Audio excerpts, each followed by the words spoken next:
राजेंद्र चौधरी जी हमारे साथ जुड़े हुए हैं। राजेंद्र जी, अब जरा मुझे एक बात बताएं कि ये 300 साल पुराना प्राचीन मंदिर अतिक्रमण कैसे हो सकता है? मैं तो इस बात पर हैरान हूं। और नुपुर शर्मा जिस चिट्ठी की बात कर रही हैं, अगर वाकई में ऐसी कोई चिट्ठी है तो वो अभी तक सामने क्यों नहीं आई? कांग्रेस को तो सामने रख देनी चाहिए थी चिट्ठी।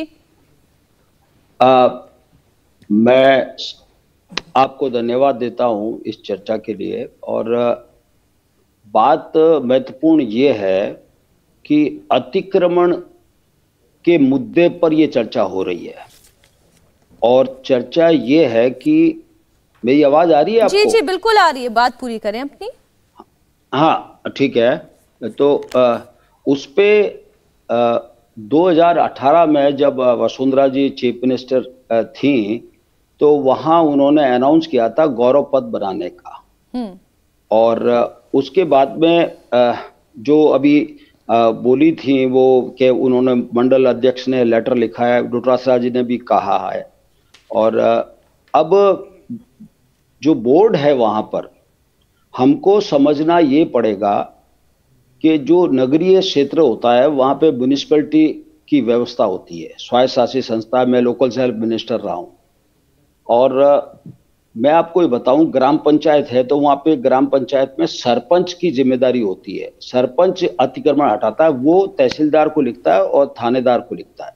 तो उनकी मदद में थानेदार भी आते हैं, तहसीलदार भी आते हैं और वो उनके पीछे होते हैं। सरपंच अतिक्रमण को डिसाइड हटाने का निर्देश देते हैं। तो अतिक्रमण हटाता है ग्राम पंचायत हटाती है और सरपंच हटाता है। यहाँ पर 35 लोगों का बोर्ड है जिसमें 34 मेंबर बीजेपी के हैं बोर्ड में। उन्होंने 17/9/2021 को ये निर्णय लिया कि यहाँ पर हम ये अतिक्रमण हटाएंगे। और उसके बाद में उन्होंने जो है 13/4/22 को एसडीएम को लिखा कि हमको पुलिस इमदाद कराई जाए ताकि हम ये अतिक्रमण हटा सकें। तो जो बुलडोजर था वो भी नगर पालिका का था।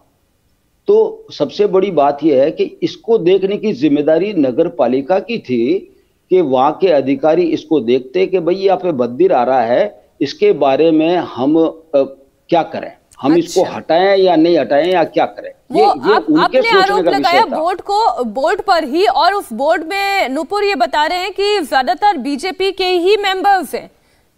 ज्यादातर नहीं, 35 में से 34 मेंबर हैं। पहली बार सुन रही हूँ 35 में से 34 मेंबर। ठीक, मैं जरा बोल सकती हूँ मीनाक्षी? मीनाक्षी जी, पहली बार सुन रही हूँ कि नगर पालिकाएं बुलडोजर भी रखती हैं। जहां तक मुझे पता है पीडब्ल्यूडी रखती है और पीडब्ल्यूडी सीधा रिपोर्ट करती है राज्य सरकार को। राज्य सरकार के अधीन आने वाला डिपार्टमेंट होता है पीडब्ल्यूडी। दूसरी बात, गौरव पथ बनाने की बात जरूर करी थी, 60 फुट चौड़ी रोड बनाने की बात जरूर करी थी, लेकिन जब उस पथ के बीच में 300 साल प्राचीन पुराना मंदिर का रास्ता आ गया तो उसी नगर पालिका ने, जिसके ऊपर ये ब्लेम डालने की कोशिश कर रहे हैं, कभी मंडल अध्यक्ष की चिट्ठी जो दिखाएंगे नहीं, कभी नगर पालिका मंडल जो बताएंगे नहीं, तो उन्होंने एक नया प्रस्ताव रखा कि 60 फुट नहीं 30 फुट चौड़ी कर दीजिए, मंदिर पे आंच ना आए। तीसरी बात, जहां तक के कलेक्टर का सवाल आता है, जिसके अधीन बुलडोजर चलते हैं और अवैध संपत्ति और अतिक्रमण को तोड़ा जाता है, वो कलेक्टर या एसडीएम या डीएम सीधा राज्य सरकार को ही रिपोर्ट करता है। नहीं तो बता दीजिएगा, वो बुलडोजर चलने के लिए 17/4/2022 को आपके कलेक्टर साहब क्यों अपना प्रेस नोट जारी कर रहे थे? अगर नगर पालिका मंडल ने सारा तोड़फोड़ किया है, आपका कोई लेना देना नहीं है, तो आपके कलेक्टर का ये साइंड शिव प्रसाद एम नकाते, जिला कलेक्टर अलवर के नाम का ये प्रेस नोट 17/4/2022 को कैसे जारी हो गया? बिल्कुल ठीक बात है। तीसरी बात, इसमें सफाई क्या दी जा रही है? ये जो 3 मंदिर की बात हो रही है मीनाक्षी जी, आप शॉक हो जाएंगी।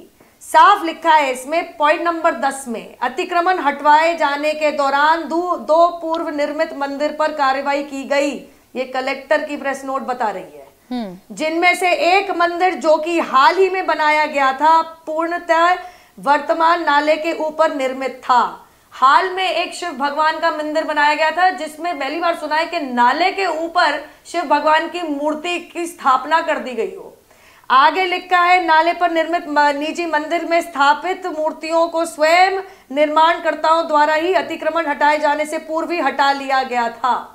तो नए मंदिर में शिव भगवान की मूर्ति समय से पहले हटा दी जाए और जो प्राचीन मंदिर है उसमें कोई इंफॉर्मेशन ना पहुंचा के चप्पल जूते पहन के शिव भगवान के ऊपर, प्रतिमा के ऊपर चढ़वा के आरी से काट दिया जाए, ये कैसे? मैं तो इस बात से हैरान हूं कि 300 साल पुराना मंदिर आखिर अतिक्रमण हो कैसे सकता है, मैं तो ये नहीं समझ पा रही हूँ। मैं आऊंगी अमू साहब आपके पास।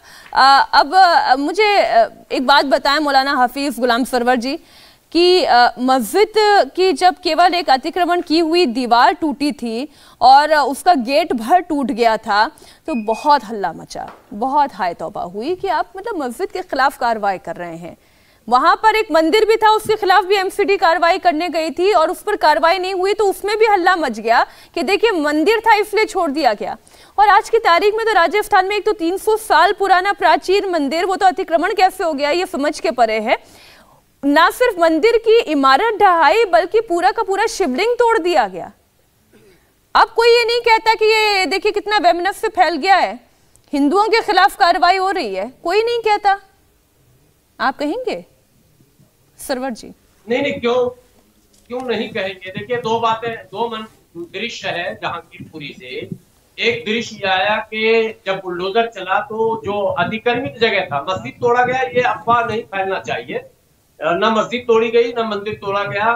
जो अतिक्रमण किया हुआ जगह था उसे तोड़ा गया था, लेकिन मंदिर से पहले ही शायद सुप्रीम कोर्ट का हवाला देकर बुलडोजर को रोका गया। आपत्तियां हुई और वाजिब आपत्तियां भी कही जाएगी, लेकिन एक दृश्य जो जहांगीरपुरी से आया दूसरा कि वहां के हिंदू भाइयों ने या मंदिर मैनेजमेंट के लोगों ने स्वयं से उस अतिक्रमण को हटा लिया है। उसमें अब एमसीडी की भूमिका नहीं बची है। वो बाकायदा ड्रिल मशीन लाकर, कटिंग मशीन लाकर लोगों ने जो अतिक्रमण कर रखा था उसे हटा लिया। देखिए अतिक्रमण एक समस्या है और इसको राजनीति से ऊपर उठकर सोचने की जरूरत है। दिल्ली नहीं, पूरे भारत में अतिक्रमण समस्या बना हुआ है।